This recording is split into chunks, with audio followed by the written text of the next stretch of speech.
Farah Hanoun for MMA Junkie, and I'm joined by Dan Hooker, who headlines the June 27 event when he takes on Dustin Poirier. Dan, how are you?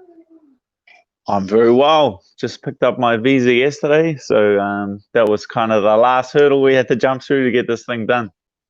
Awesome. I was going to ask you because you've known you're going to fight Dustin for a while, but the date was tentative, and I thought honestly that was probably going to be Fight Island just because of everything. How did it come about? Like, how are you able to fight in the US?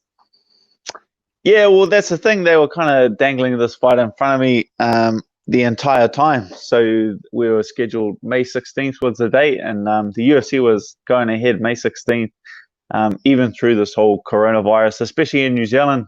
We had, some of the most heavy restrictions in the world. We went into what's called like level 4 lockdown. Everyone had to stay in their homes and only interact with the people in their household.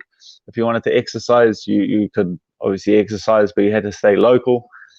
So it was, incredibly challenging times, but I was committed to the fight the whole way through. And so the UFC's kind of rewarding me for that. Like at no time did I hesitate or think to turn down this fight at any point, even when I was just running hills and training by myself. So second part of this camp, I've been back to normal at City Kickboxing, had all my training partners back. So I feel confident and I feel sharp. And what exactly was the issue? Because I know each country has its restriction. Was the airport being closed, or I guess, or has that been open for a while now? So level 4 in New Zealand meant the border was shut. Everyone goes into anyone coming back goes into a mandatory quarantine. So the government just takes you straight from the airport. They have designated hotels and people have to stay there for 2 weeks. So I have to do that when I arrive back in New Zealand. After the fight, straight from landing, I get taken away on a bus to a government hotel, and I have to stay there for a 14-day quarantine.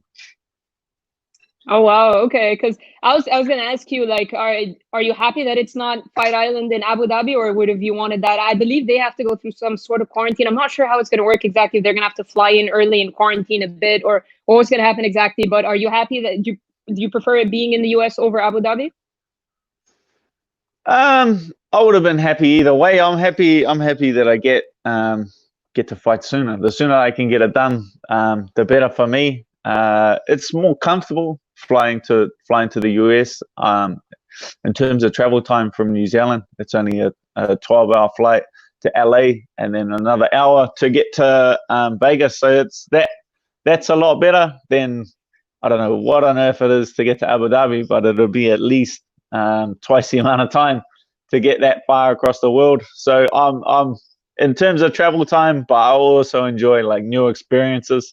So hopefully I can get a quick turnaround and get to fight in Vegas and then get to fight on Fight Island as well. That'll probably be the dream scenario for me.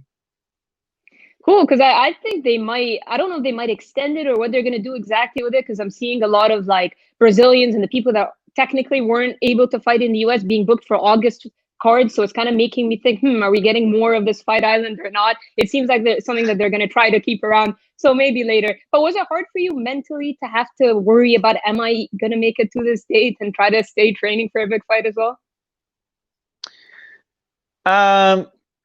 There's two sides to it, right? So there's like the reality of the situation, and then my mentality towards the situation, and there were two very, very different things. Like the reality of the situation was all up in the air. Visas weren't getting granted. Under level 4 lockdown, the visa office was closed. You couldn't even leave your home and go into the city. Like that would have been breaking the level 4 lockdown rules. I couldn't interact with anyone besides my wife or my child. Like that was pretty restrictive over here. So it was all up in the air. Like it really looked like nothing was going to happen. But my mentality towards the whole situation was that it's going to happen. The fight's going to happen. This is not a sport where you can have 1 foot in the door, 1 foot out the door. That's the way that you get yourself hurt real bad. So I was fully committed to this fight and fully committed to training. So yeah, my mentality towards the situation, it was quite difficult to stay on track and very mentally testing. So I'm glad that I did, though. Things worked out perfectly for me because I stayed focused throughout the whole lockdown. And I stayed focused on Dustin Poirier, and I stayed focused on being in the best shape possible to get this fight across the line. And so I didn't miss out on the opportunity, because at the end of the day, that's how I approach the situation. Like, I could live with them not being able to get me a visa. I could live with the UFC coming to me and being like, nah, the fight's not going to happen. But I couldn't live. I couldn't go to sleep at night if the UFC came at me with the fight, said, okay, Dustin Poirier in this amount of weeks, and I couldn't take the fight because I wasn't prepared. So I can handle things outside of my control being the reason. But if my mental attitude, my preparation was the reason the fight didn't get across the line, like that's something that doesn't sit well with me. Preparation was a little different, of course, this time around. The gym wasn't open at all, right? No, the gym wasn't open. The gym got closed. So the first half of my camp, the gym was shut, and it's just been open the last. CKB's only been open for the last 5 weeks. 2 of those weeks, it was like so the rules have been funny over here. We went into like level 3, which meant that you could extend your bubble, but we had to split the whole pro team at CKB into groups of 10, like bubbles of 10.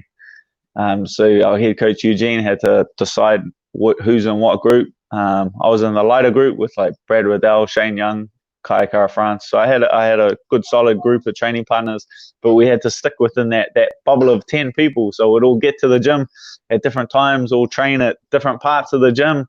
So it was quite interesting. But the last 3 weeks, when New Zealand went to level 2 and then to level 1, we've been back to normal. So it's kind of gone from one end of the spectrum to the other. It's gone from like nothing for the first half to everything.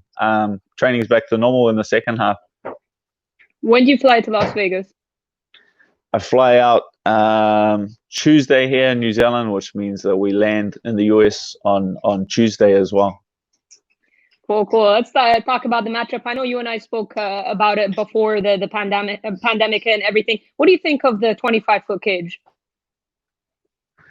Yeah, I'm getting asked that a lot. It doesn't bother me too much. Like I can think back to a lot of smaller cages that I've fought in my life. I remember one fight I had pretty early on in my career where me and my opponent were just standing there. And then the bell rung, and no one took a step forward. We just stuck our hands out and we touched gloves. Like the cage was that small. So I don't know. I think it plays into both of our hands. Like it just comes down to who can capitalize it. Obviously, he wants to press me up against the cage and make me work against the cage. But then also, like my game is, I like to lay a lot of traps and set a lot of traps. So it just it speeds that trap setting process up for me, but it also makes it easier for him to kind of press me against the cage. So it's going to be interesting to see how it plays out. But I don't think it benefits both of us and negatively impacts both of us. So it's just interesting. And does it matter to you fighting in an empty arena? Do you even pay mind to that?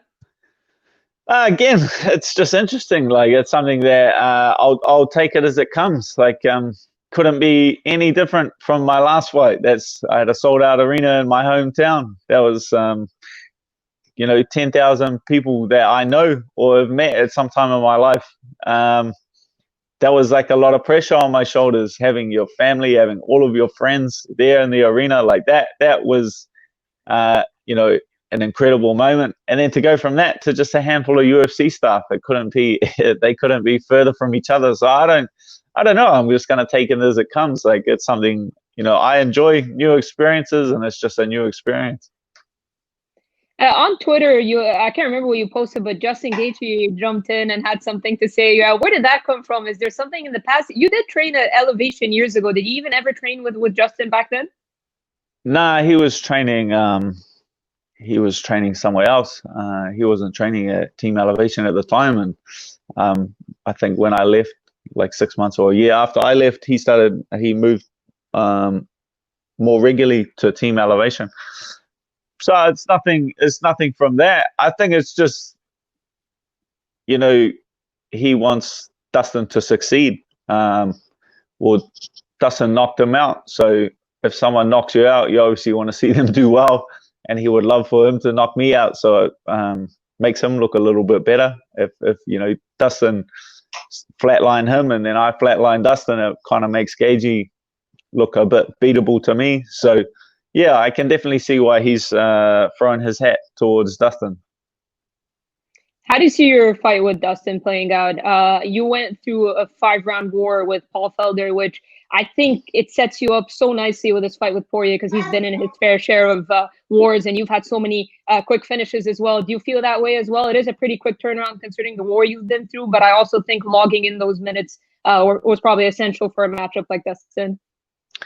Yeah, I gained the the necessary experience from that fight, going the full 5 rounds. The fight playing out the way it played out, like a back and forth contest.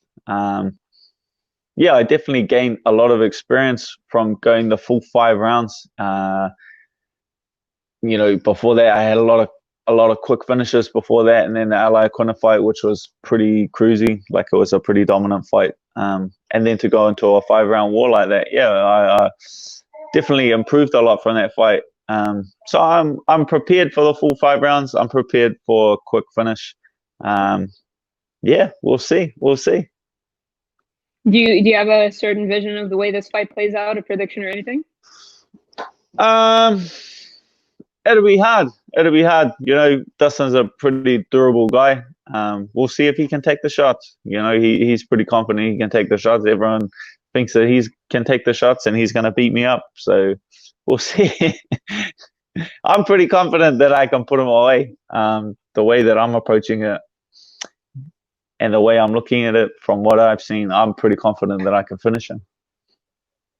All right, I'm going to ask you a few more questions before I let you go. Gilbert Burns fighting for the title. He's a guy that you beat. Are you surprised to see his rise ever since he moved up to 170? Nah, like I knew he was good when I fought him. He was very talented. He was very talented when I fought him. After the fight, we seen each other out back when we were grabbing something to eat. He wished me well for the rest of my career. I wished him well for the rest of his career. So that was like an incredibly respectful contest, and I knew what he was capable of. And you know, you have a good night, bad night. That was just not his night for that fight. Yeah, I wish him nothing but the best for the rest of his career. Awesome. And Khabib is projected to unify the bout with Gaethje maybe sometime in fall. How do you see that one playing out? Yeah, that's a close matchup. You know, if you're gonna design a fighter to give Khabib trouble, it'll be someone like Gaethje, someone that can incredibly durable, heavy hands, and very strong defensive wrestler. So if you're gonna design a fighter to give Khabib trouble, it's gonna be Justin Gaethje's style. So it's a very interesting matchup for me. But you know, if I can get the job done against Poirier, you know, the fight game is a funny game. Like people don't tend to stay healthy that long, and if someone gets injured in that fight, well then I'll be definitely ready to slide into that spot. Oh, nice. Yeah, because you went to my next question. I mean, it's interesting times. Like you said, you're making a pretty quick turnaround, which is giving you the opportunity to insert yourself in that title picture, as opposed to if you had waited like months and maybe gone back in there around fall, then you know what I mean? It would have been that step later for you to wait for your turn. So yeah, it is interesting times. I mean, Gilbert Burns fighting for the title is exactly what's happening right now because they couldn't come to terms with Masvidal, so he jumped in. So is that what you're seeing right now, that you could very well have an opportunity to jump in for a title fight, whether as a replacement or whatnot, with a win over Dustin? Yeah, definitely. The UFC rewards guys that want to fight. That's why I'm getting, you know, one of the first international guys to get brought over to the US to fight, because I was ready through this whole lockdown thing. If the UFC would have sent a plane down here to New Zealand, 100%, I would have got on it and I would have competed. I would have been ready and I would have put on a show. And that's what you're seeing from there. The UFC rewards guys that want to get in there and want to fight, and I'll 100% put my hand up for that. If someone gets injured and they need someone to slide in for either interim championship or the real prize, the real title bout, I will definitely have my hand up and I'll be definitely ready to step in and compete. All right, Dan. Awesome stuff. I really appreciate you taking the time. Glad to see that the main event is happening next week. It's a phenomenal fight. I don't want to say I'm going to jinx it by saying it's an exciting matchup, because I feel like it's going to be an exciting matchup regardless of the way both of you bring it. So I really appreciate you taking the time, and best of luck on the 27th. Thank you very much. I appreciate the time.